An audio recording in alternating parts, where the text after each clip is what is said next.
E aí, bom demais, sejam todos muito bem-vindos a mais um Arlindo Cast. Já perdi a contagem, tô num sprint aí de gravando um monte aqui em BH, que tô indo embora de BH, aproveitando e gravando com todo mundo. E hoje tenho a honra de estar com um grande amigo aí de longa data, PV. Bom demais, PV? E aí, Arlindo, tudo tranquilo? Show de bola. Pra Beleza. quem, pra quem ouviu o primeiro podcast 000, eu conto uma época lá que eu quebrei. A época que eu quebrei, o PV era meu sócio, então quebramos juntos. A Quebramos gente vai juntos. falar desse assunto. Mas aí me conta, velho, o PV, hoje ele trabalha com outbound. A gente vai entrar nesse assunto também, é um assunto diferente, que a gente não costuma falar muito no marketing digital em si, então é bem interessante a gente trazer essa abordagem. Mas eu queria entender como é que você chegou nisso hoje, como é que você entrou no mundo digital, como é que você me conheceu lá atrás, como é que a gente começou esse negócio de marketing digital. Vamos lá. Então eu vim oriundo da consultoria em gestão, né? Eu trabalhei numa empresa durante 12 anos, né? E aí começou toda aquela pegada de marketing digital e tudo mais, aquele movimento. Isso mais ou menos em 2015, se eu não me engano, Tá? né? Que foi um pouquinho mais atrasado do que para você, né? Você foi um pouco antes, né, Arlindo? E aí eu comecei a querer saber um pouco mais sobre o marketing digital, como é que funcionava, como é que eu podia fazer um lançamento de um produto, etc. E eu queria algo que fosse escalável, né? Não fosse algo que dependesse das minhas horas, que nem na consultoria, para poder gerar receita. Então eu cheguei no marketing digital, né, em 2015, mais ou menos, comecei a aprofundar, fiz alguns masterminds, né? A gente montou a nossa empresa aí que você citou, que a gente quebrou.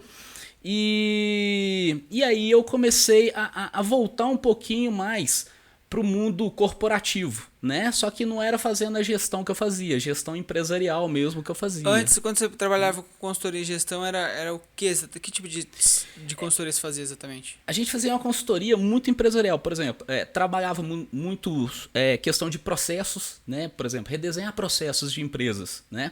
A gente chegava lá, entendia como é que era o processo da empresa atual e aí estruturava todo o processo para poder ter otimização e ganhos, tá? Também na parte financeira. Você entendendo a parte financeira de uma empresa, você tem o coração dela na mão. Aí você sabe para onde você vai, né? Se você tem problema às vezes de caixa, que é o dinheiro que tem no momento na conta bancária, ou é de questão de econômica, que a gente fala que é a lucratividade ou prejuízo, né? Que não necessariamente o dinheiro está no banco, às vezes ainda tem a receber, alguma coisa nesse sentido. E então era um pouco mais o contexto financeiro, processual, de gestão mesmo, de ter rotinas, de fazer reuniões para a gente poder ver em que pé que estava, montar plano de ação para poder sair em algum ponto futuro que a gente quisesse. Né? Show. Aí você conheceu o marketing digital, a gente montou a empresa. Isso, conheci o marketing digital. Aí eu já estava um pouco cansado de fazer consultoria e gestão, né? Foram 12 anos na consultoria. E aí eu entrei para o marketing digital, né? Comecei a aprofundar, fiz que nem eu falei, um mastermind. Comecei a estudar muito tráfego, né? Foi onde eu dei uma especializada no começo. Hoje tem muita gente melhor do que eu faço, mas na época a gente estava destacando muito até que foi com a Taboola, né? E aí comecei a tomar muito gosto por isso até o momento que a gente tomou um baque que foi quando a gente quebrou, né?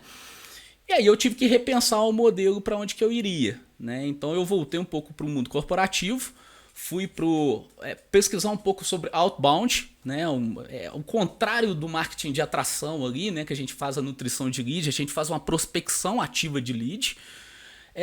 E montei uma empresa hoje que é totalmente focada em funil de vendas, né, que seja via inbound ou outbound, e a gente chama isso de inside sales, tá? Que a composição permeia entre as duas pernas do funil em Y, que a gente chama, que é o inbound, a atração, e o outbound. E hoje a gente implanta isso em grandes empresas, né? Pequenas, médias e grandes empresas. Show.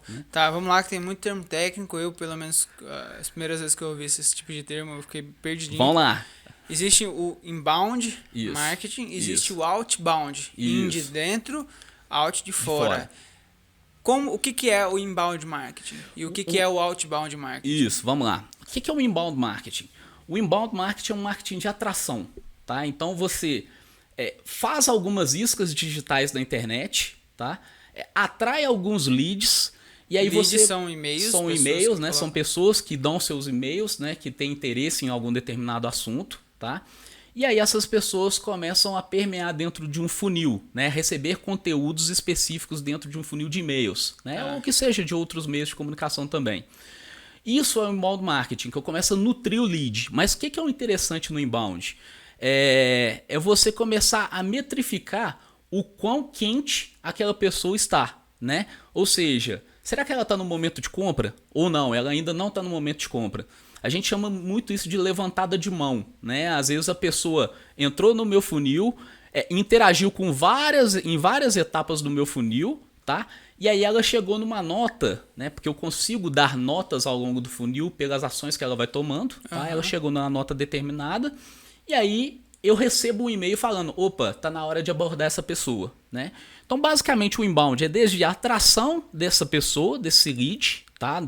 Para dentro do meu funil, a nutrição dele até ele passar para um momento de abordagem, uma carta de vendas, depende. Aí depende muito do ticket médio da empresa, de quanto que é o produto que eu quero vender e tudo mais. Tá. Então, inbound é basicamente o que a gente vê sendo feito no marketing digital, né? Você basicamente cria isso. Atrás e começa a mandar e-mail para essa galera. Isso. Só que assim, eu trouxe muito isso para o mundo offline, né? Então, o mundo online começou a entrar no offline e começou a gerar muita força comercial para essas empresas offline, né? Eu tive cases de empresas de turismo que conseguiram quebrar recordes de vendas em agosto, que é um mês muito ruim para turismo, né? Normalmente é o meio do ano, em julho, que é férias, ou final do ano.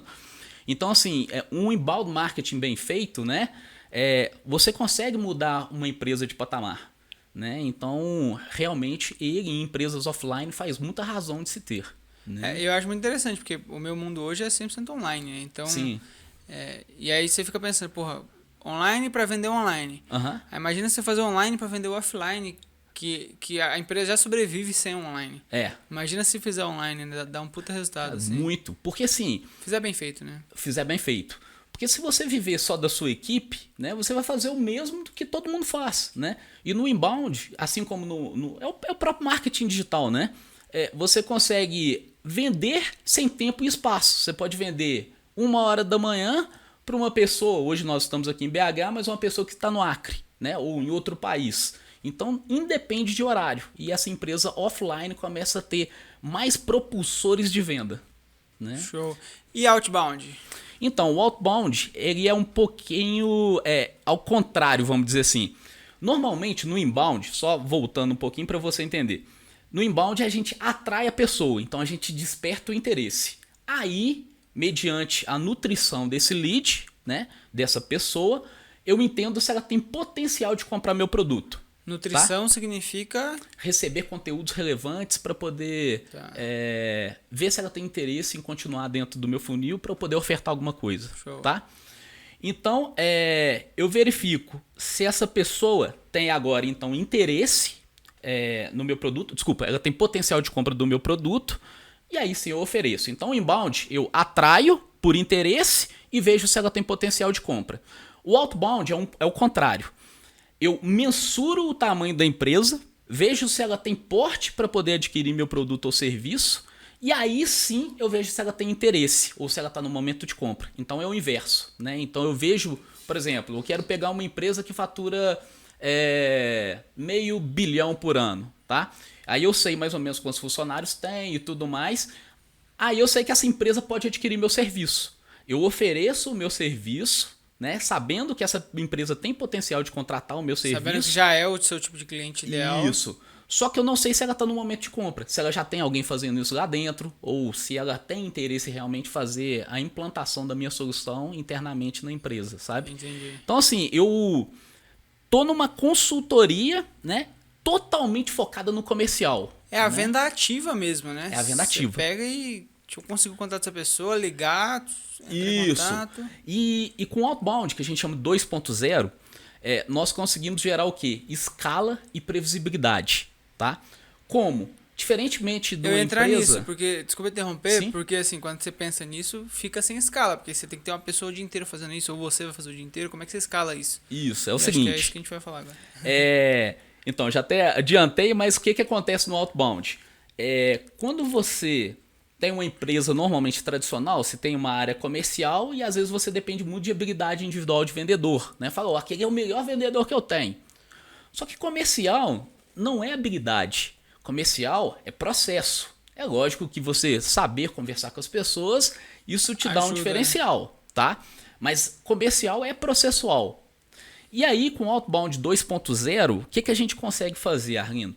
A gente consegue montar uma máquina semi-automatizada, porque a gente vai precisar de envolvimento de pessoas nesse processo, e gerar escala de prospecção, né, de potenciais clientes, ou seja, de prospects que vão virar leads, tá?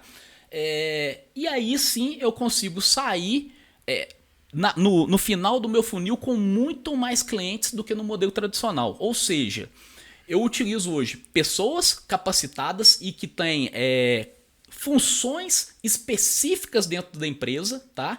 Hoje a gente implanta um departamento chamado de pré-vendas, que a gente trabalha muito essas pessoas que estão na pré-venda. Depois a gente entra com processos, como que vai funcionar esses processos, e tecnologia. Cara, hoje tem muita tecnologia para poder fazer prospecção. Big Datas, softwares para controlar o que a gente chama de cadência, que é a variação de comunicação com essas pessoas para tentar ter um retorno delas e marcar uma reunião, tá?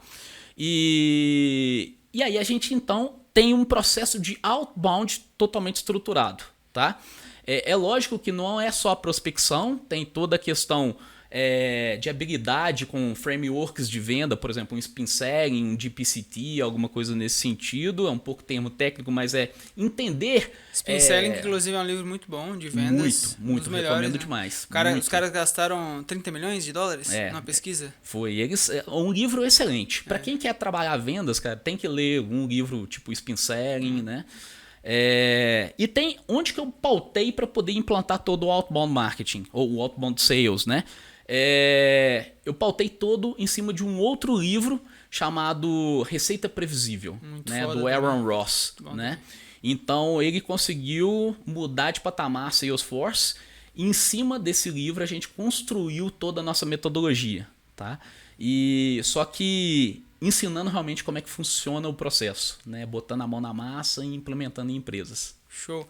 Pra quem tá ouvindo, assistindo a gente e, sei lá, não pode, ou você não tem agenda ou não pode te contratar, por exemplo, mas essa pessoa quer fazer outbound. Então, Sim. a pessoa tem uma empresa, como é que ela pode começar a fazer isso? São duas perguntas. Não, primeiro eu respondi essa. Qual que é o início disso? Como é que eu consigo começar a fazer outbound hoje, por exemplo? Então, basicamente, para poder fazer o outbound, você tem que definir um perfil de cliente ideal, tá? Porque dar tiro para todo lado, você não consegue, na verdade, nada. Então, você define um perfil de cliente que você quer. Em cima do perfil, você identifica as dores desse perfil, tá? Por exemplo, nicho de advocacia. Qual a principal dor do nicho de advocacia? Não pode fazer propaganda, tá? Então, é uma dor latente. Se você identifica algumas dores, você começa a ter mais persuasão sobre o que você vai falar com essas pessoas, tá? Que seja por um telefone, que seja por um e-mail, que seja por um WhatsApp. E a intenção nunca é vender, sempre é gerar uma conexão. E, consequentemente, através da geração da conexão, eu consigo fazer uma venda, tá?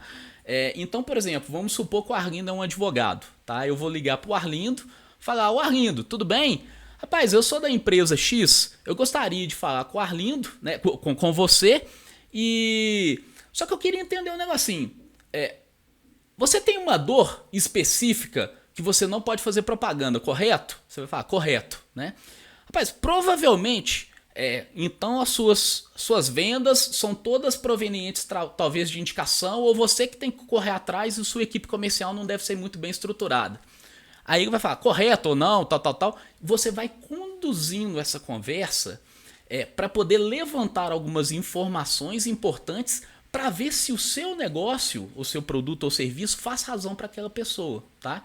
Então, basicamente, você tem que entender o perfil do cliente ideal, entender as dores, começar a variar formas de comunicação, tá? WhatsApp, Telegram, e-mail, telefone, etc. Gerar conexão e trabalhar follow-ups, tá? Sempre que você sai de uma etapa, você tem que manter contato com aquela pessoa e deixar o jogo muito claro. Se você saiu de uma reunião, por exemplo, de apresentação do seu produto, deixar claro que você vai ter outra reunião para poder agora apresentar uma proposta, vai ser tal dia, você vai, sei lá, por exemplo, vai fazer uma reunião via Skype ou algum software ou presencial. Então é sempre deixar muito claro os próximos passos, tá? E aí sim, tentar fazer a conversão em venda. Existe softwares para poder automatizar isso? Existe, tá?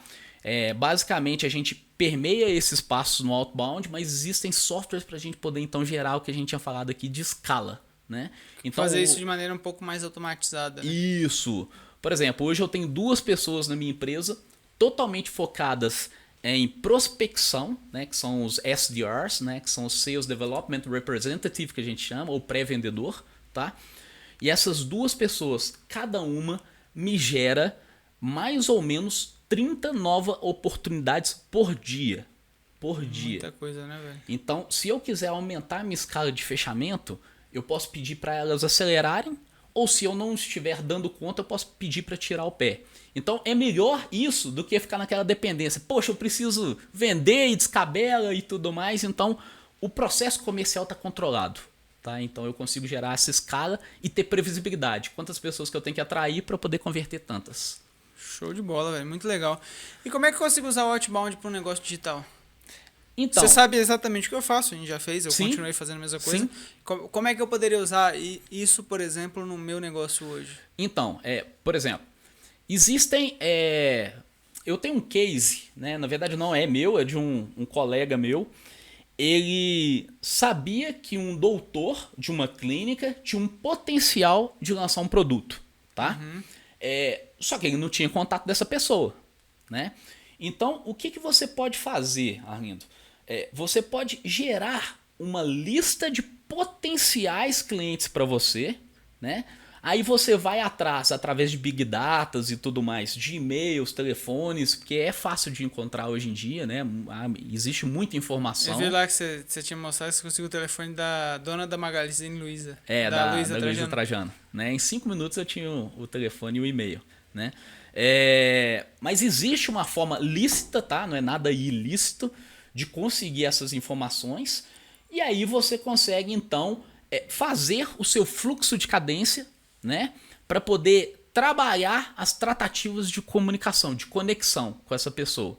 Então o Arlindo quer prospectar um médico X porque sabe que tem potencial. Cara, onde que ele trabalha, quem que ele é, qual que é o nome, qual que é o cargo dele, qual que é o telefone, e-mail. E aí o Arlindo começa a fazer uma variação de comunicação até que o cara fisgue a isca e fala, poxa Arlindo, então vamos bater um papo. Aí o Arlindo conduz todo o restante do processo. Show. Né? E pra... Porque daí seria B2B, né? Isso, seria... B2B. E pra B2C, eu consigo usar o outbound? Consegue, só que é um pouco mais complexo, Arlindo. Porque assim, em empresas eu consigo mensurar potencial para poder abordar. Em pessoas físicas é um pouco mais complicado, né? Porque eu não sei se essa pessoa tem recurso. Porque, que nem eu te falei, a gente no outbound a gente procura empresas pelo fit, pelo potencial de compra e depois ver se ela tem interesse. Em pessoas físicas é um pouco mais complexo. Se é uma pessoa anônima e eu não sei de onde que ela é ou o que ela faz, eu vou prospectar ela e às vezes eu posso perder uma energia gigante prospectando uma pessoa que não é potencial para mim. Tem um ponto também que o ticket é mais baixo, né? É. B2C geralmente o ticket é mais baixo. O B2C normalmente é mais baixo. B2B já é outro padrão de ticket médio, né? Então assim, o valor que a gente fatura para empresas, né, é muito maior do que quando a gente presta serviço para pessoas físicas. Massa. Né? E cara, você tem até um curso, né, que é um desafio de 21 dias do LinkedIn. Isso. Vou até, para quem quiser, vou deixar o link aqui na descrição. Cara, eu confesso, eu sei que eu estou errado, mas eu não uso meu LinkedIn, não sei como usa direito. Eu queria entender o porquê que essa rede social é tão importante e o que ela tem a contribuir para qualquer negócio. Assim. Vamos lá. Por que eu uso o LinkedIn, Arlindo? Hoje o LinkedIn é a maior rede social de alcance orgânico, tá? Então, se você Achei que era o Facebook. Não. Já foi, né? Hoje é o LinkedIn. Um dia já foi. Então, assim, o Instagram, o Facebook vem restringindo muito o alcance, né, orgânico.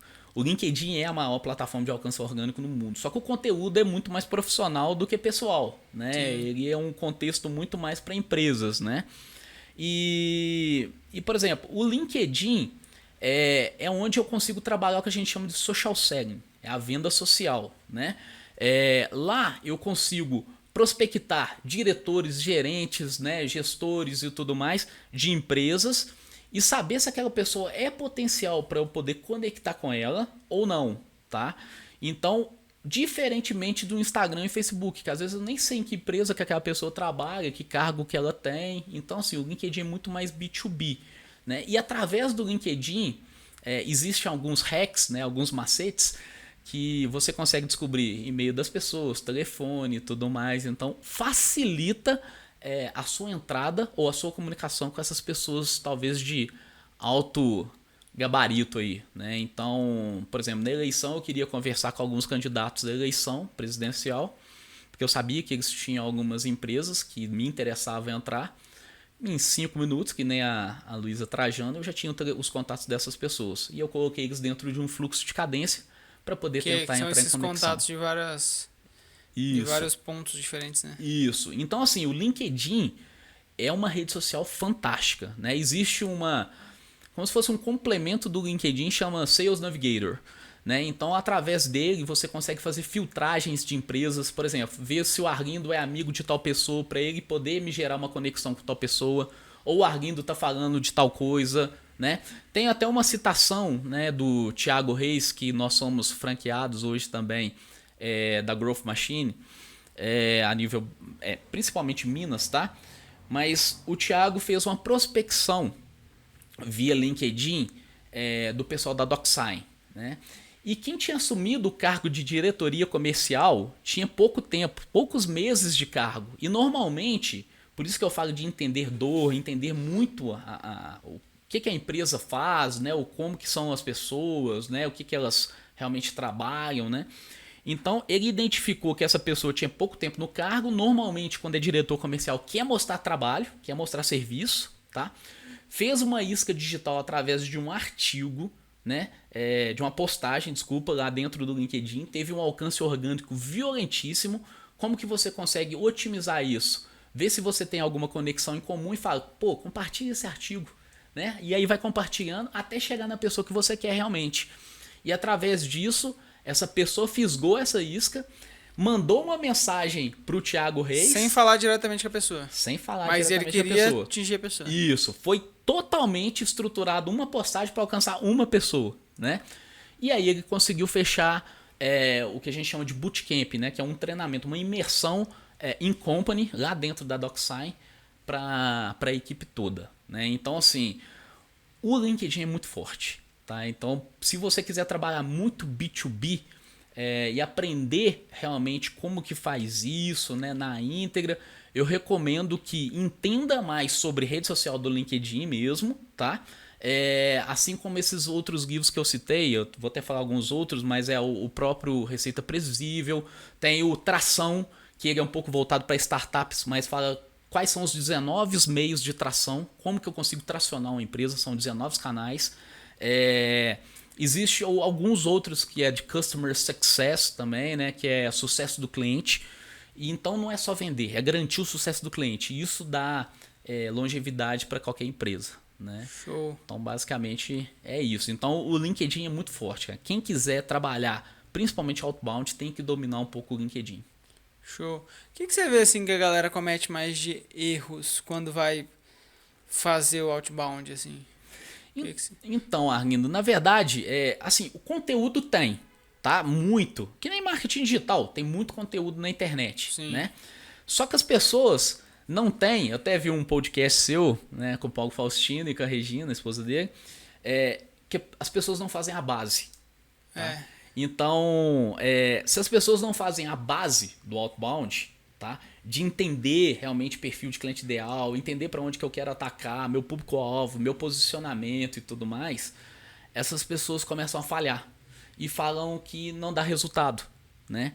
Só que dá resultado, e muito, né? Hoje eu consegui alavancar a minha empresa muito. Você faz outbound para sua empresa de outbound, né? Eu faço outbound e faço inbound, né? Eu tenho umas iscas digitais para fazer inbound e faço outbound com 2 pessoas na pré-venda, que todo dia me geram cada uma 30 oportunidades, né? Show. Por dia. Então o mais importante é a base. É a base. É o feijão com arroz, na verdade. É o feijão com arroz, cara. É igual no marketing digital, tem muita gente que quer inventar. Cara, faz o feijão com arroz ainda. Você não sabe nem pra quem você tá vendendo, você quer Inventar um novo tipo de lançamento. É mais ou menos isso, cara. Se você tiver uma base muito sólida e entender qual que é o seu público-alvo, né, e construir todo o conteúdo, tudo aquilo que você quer passar de valor da sua empresa para aquelas pessoas, né, você consegue fazer uma escala, você consegue realmente crescer o seu negócio, tá? Mas o problema é que as pessoas querem, vamos botar para rodar, vamos fazer rápido, e aí às vezes não dá valor naquele primeiro ponto, né, que é entender realmente o que eu quero atacar. Né? Que você, quando você vai fazer essa análise do seu cliente ideal, quais são os pontos principais ali que você olha? Então, normalmente eu vejo, tá, Arlindo? Por exemplo, quando eu entro dentro de uma empresa, eu vejo quais os clientes são mais relevantes para aquelas empresas, quais geram mais faturamento para aquela empresa, tá? Mediante isso, né, eu identifico, né, se a minha solução realmente agrega muito para aquelas pessoas e por que agrega muito, identificando realmente as dores desse meu potencial cliente, tá? Exemplo. Eu falei de advogado aqui anteriormente e para mim é uma cartada muito boa, porque o advogado tem uma dor latente, né? Eles precisam crescer o escritório, só que não sabem muito vender e não podem fazer propaganda. Não então pode eles ser ficam agressivo, né? Isso. Então eles ficam no meio do caminho, né? Então, o nicho de advocacia me paga bem, né, para poder implantar a máquina de vendas lá. Eu consigo então saber quais as dores desse nicho específico, tá? E aí, sabendo as dores, eu consigo construir tudo que eu quero para poder tentar conectar com o diretor ou com o gerente, etc. Tá? Então, basicamente, eu entendo qual o melhor nicho e quais são as principais dores. Né? E se aquilo realmente faz razão para o meu produto ou serviço. E depois eu acelero. Né? Show. Vamos voltar um pouquinho agora lá na época que você quebrou. Que a gente quebrou. O que você mais aprendeu naquela época, assim? O que você traz daquela época? Eu tenho muitos aprendizados daquela época. Eu queria entender você, o que você traz de... Então, Arlindo, foi uma época assim, eu tinha saído da consultoria, não foi fácil, né? Porque eu tinha um salário maior, né? Aí eu falei, eu vou abandonar e vou pro marketing digital. Né? A gente começou a escalar um produto específico até que a gente teve o problema, né, de desvio de tráfego e tudo mais, e aí a gente quebrou, né? Mas o que eu levo, cara, de aprendizado disso daí é o seguinte: não basta a gente ser só empreendedor, né? Eu acho que até o Paulo Faustino, que nem eu citei, tinha falado. A gente tem que ser empresário, cara. A gente tem que saber conduzir uma empresa da melhor forma possível, né? Uma empresa, ela é sustentável não somente pelo lucro que ela gera, mas também pelo caixa dela, né, pela necessidade de capital de giro que ela tem. Então, a gente travou em um momento e isso levou à nossa queda. Né? Então, hoje eu sou muito mais comedido para tomar algumas ações, né, para a gente poder crescer, para poder realmente mensurar se aquilo vai dar retorno e é palpável, né, aquele retorno, do que quando a gente foi tentar crescer e a gente ainda estava muito embrionário e tomamos uma porrada que foi grande na época, né? E às vezes até por bobeira, por não tomar conta de algumas coisas que eram básicas. Por exemplo, servidor. Né? A gente foi hospedar em qualquer lugar e tomamos, vamos dizer assim, ferro por causa desse problema. Né? Tomamos no cu, né? Basicamente isso. Então, cara, eu levo muito aprendizado de ser um pouco mais comedido, ser mais pé no chão que eu digo é o seguinte, não que eu não gosto de sonhar, porque eu tenho até outro sócio hoje em dia, ele me segura um pouco mais, eu gosto mais de voar, né? Mas o pé no chão que eu digo é o seguinte, fazer coisas que a gente vê que é mais consistente, tá? Que a gente realmente vai manter o nosso padrão de vida.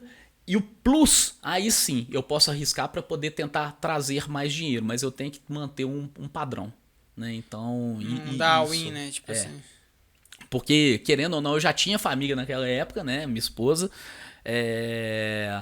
E aí hoje eu sou muito mais melindroso, vamos dizer assim, do que... Hoje eu fico um pouco mais travado, porque tem minha namorada que mora comigo, tem a cachorrinha, as duas cachorrinhas que custa caro, essas cachorras. E acaba, né, que você fala, porra, não é só mais eu agora, se eu arriscar. Eu tento, na verdade, Arlindo, tento equilibrar Aham. pra eu não ficar com medo, pra eu não deixar o medo me Sim, travar, pra eu sim. arriscar, porque tudo que eu consegui, eu Foi porque consegui você porque eu arriscou. arrisquei. É. Se eu parar de arriscar, eu perco tudo. É por isso, Arlindo, eu também hoje, não é que eu não arrisco, eu arrisco muito mais que o meu sócio, né? Só que eu tomo mais cuidado no que eu vou arriscar, Você arrisca né? de uma forma mais Isso, consciente, né? mais consciente, tá?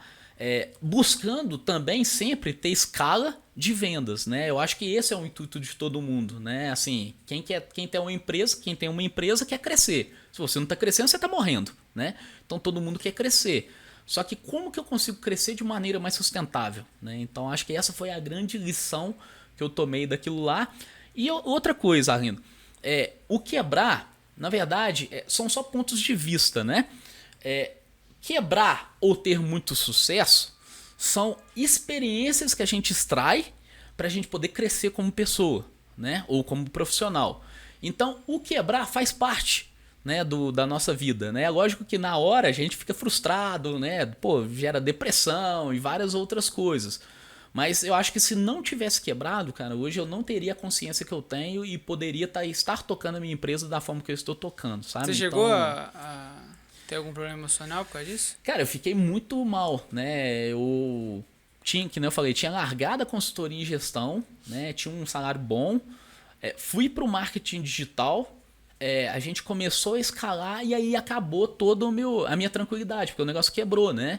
Eu falei, poxa, eu não quero fazer mais o que eu fazia, mas ao mesmo tempo eu comecei a precisar fazer novamente, né? Pelo menos por um curto período de tempo para me manter. E isso frustra, né? Isso é a mesma coisa que você falar, poxa, Arlindo, você tem que fazer uma coisa que você não gosta de fazer. Você vai frustrando, né? Você vai ficando desmotivado, né? Sem vontade. E mais ou menos aconteceu isso comigo. Eu cheguei até a engordar pra caramba, né? Porque por causa desse processo, né? Aham. Então assim, poxa, eu engordei mais de 30 quilos. Então... Já perdeu tudo, né? Agora eu tô perdendo eles, correndo atrás do prejuízo. Mas sim, tive alguns problemas em detrimento a isso. Mas é tudo aprendizado, né? Então acho que isso foi muito válido. Não existe ganhar ou perder, né? Ou você ganha ou você aprende. Né? Então depende do ponto de vista, né? Exato. Então, mas é isso, ou você ganha ou você aprende. Show. Né? Tinha uma coisa, eu sempre falo isso, velho, que eu voltei pra casa dos meus pais. Aham. E eu, sei lá, às vezes eu ia pra cidade comprar alguma coisa pra minha mãe, alguma coisa assim, eu dirigindo.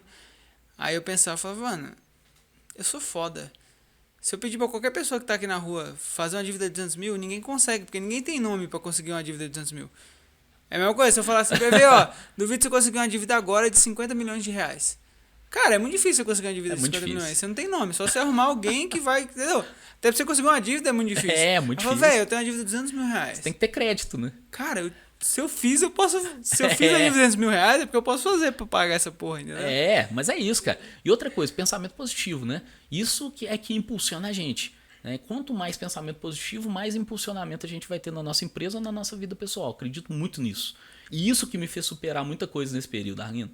Eu, no meio do caminho, eu lancei outro produto digital, né, com outra pessoa que você até conhece. Cara, hoje o produto vende milhões. Né, eu resolvi passar a minha parte, né? Mas eu me virei. De alguma forma eu tive que me virar e eu consegui me sustentar, né? Mas se a gente conseguiu quebrar por um valor alto, a gente também consegue crescer e crescer por um valor alto. Eu nunca li, eu tenho um livro do Donald Trump aqui que eu ainda não li, de negociação, mas eu acho que não é esse que ele fala, isso que eu vou te falar agora. Tem uma história que um amigo meu que leu me contou, que diz que ele chegou ele tinha acabado de quebrar, ficou devendo 20 milhões de dólares. Aí ele chegou na limusine dele, numa cafeteria, e foi entrar na cafeteria, tinha um mendigo pedindo umas moedas e tal. E aí ele escreve no livro, né? Esse mendigo tem 20 milhões de dólares a mais que eu. A diferença é que daqui a um ano ele vai estar aqui ainda pedindo moeda, eu já vou ter pago minha dívida de 20 milhões de dólares. Eu trabalho em outro nível financeiro. Outro né? nível. Minha mente é outro nível. Completamente diferente. E é nesses momentos que a gente vê como é que é realmente isso, né? Não é bullshit falar que o dinheiro tá na mente. Porque se eu tenho 20 milhões de dólares a menos que o cara, significa que eu tô fudido. Mas como é que eu consigo pagar 20 milhões de dólares e ele continua lá na merda? Porque eu sei alguma coisa que ele não sabe. É mais ou menos isso. Né? Por isso, cara, que sempre ainda vai existir, não de forma alguma menosprezando, mas pessoas que vão continuar ganhando 500 reais, 1.000 reais, um salário mínimo, né? E vão ter pessoas que vão ganhar milhões, né? Por causa da forma de pensamento, né? Pessoas que querem crescer são mais arrojadas, correm mais atrás e tudo mais. Arriscam mais, né? É, muito mais. Tem o risco de quebrar, mas tem o risco de ganhar. Isso é outro ponto também de, por exemplo, existe a pessoa medíocre, que é a pessoa na média, que é o funcionário medíocre, Uhum. que eu já vi muita gente que reclama que o dono ganha muito, não sei o quê. Mas aí você vai ver a vida da pessoa, ela não arrisca R$1. É, Enquanto o dono arriscou a vida dele inteira pra fazer aquela porra funcionar. é. Entendeu? É óbvio que ele ganha mais, o risco dele é maior. Ainda xinga o dono ainda. Que tá bancando, que tá possibilitando que você pague suas contas, né? Então isso é bem importante de ser... Essa parte do risco eu acho bem importante, assim. Muito, muito, cara. Então, eu acho que a mente conduz a gente, né? E aí a gente começa a ter ações em detrimento daquilo que a gente pensa, né? E aí a gente cresce, né? Basicamente é isso. Qual o maior desafio que já teve na sua vida, assim? Pode ser pessoal, profissional? Rindo, assim, eu tive vários desafios, eu acredito, dentro da minha vida, né? Hoje eu tô com 35, né? Comecei novo na consultoria, comecei com 22, 23 anos, né?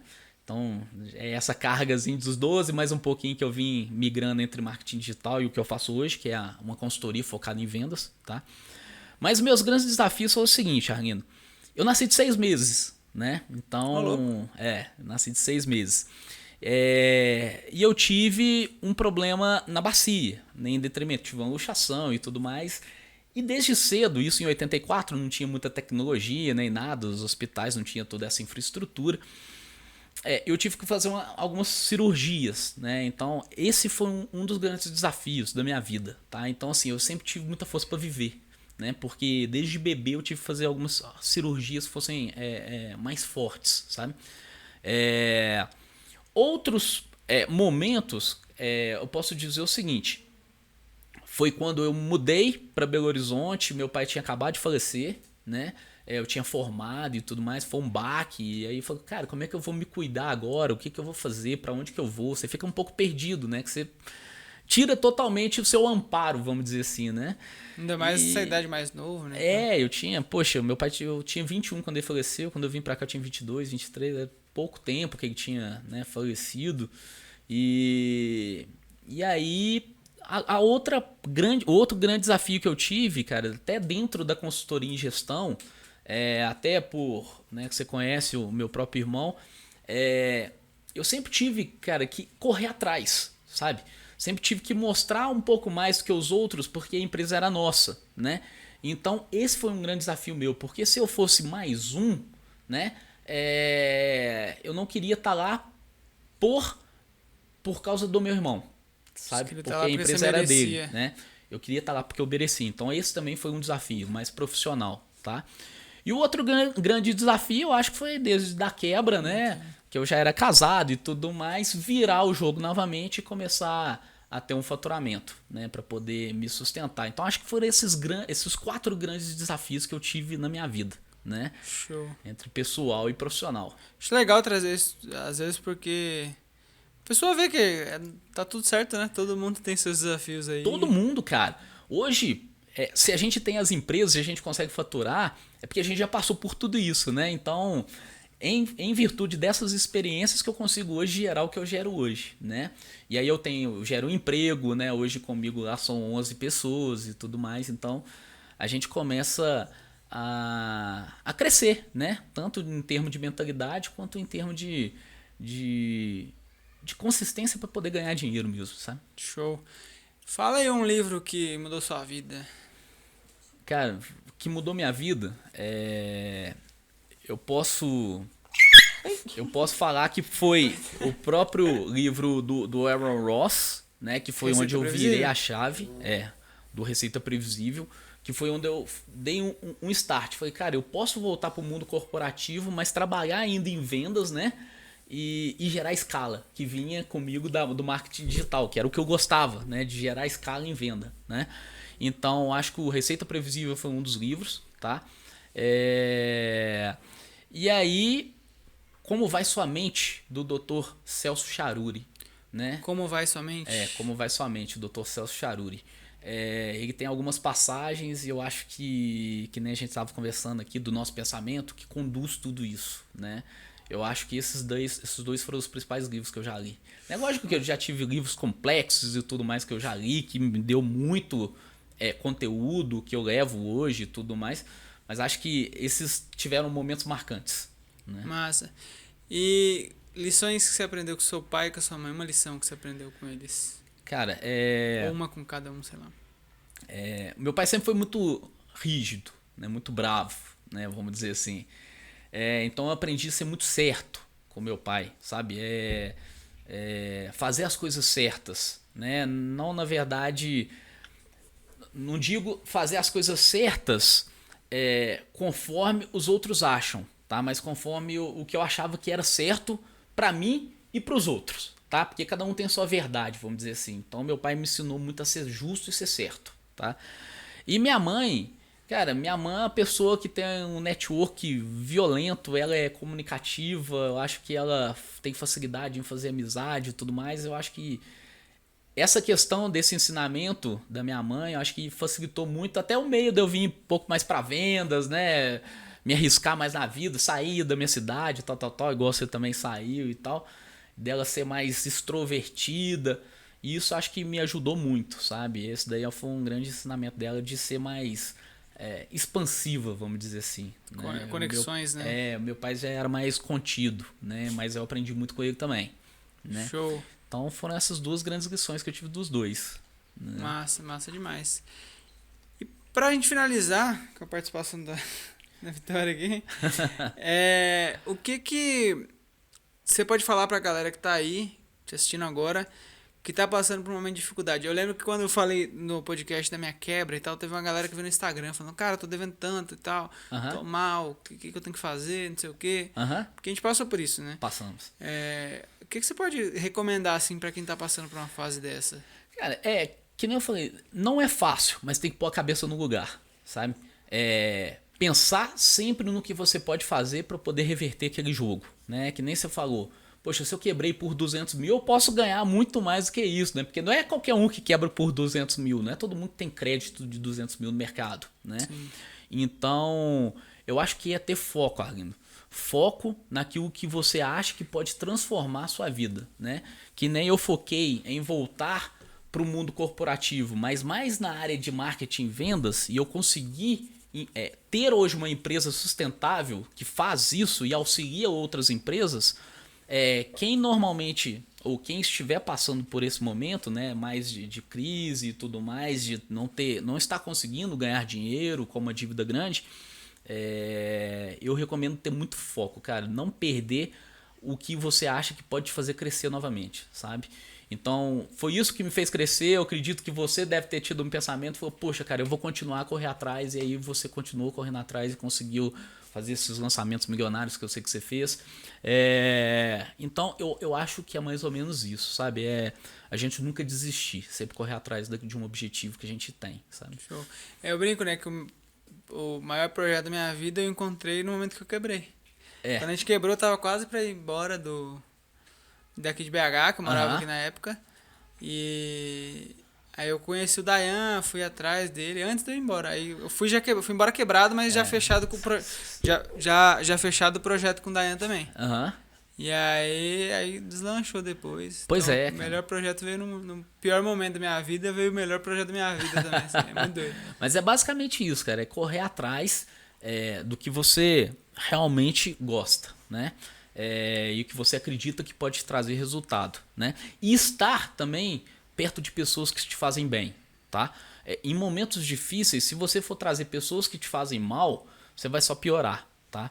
Então, se você estiver perto de pessoas que vão te botar para cima, correr atrás, te ajudar, eu acho que isso também faz total diferença para você retomar aquela caminhada que você estava, né, em direção.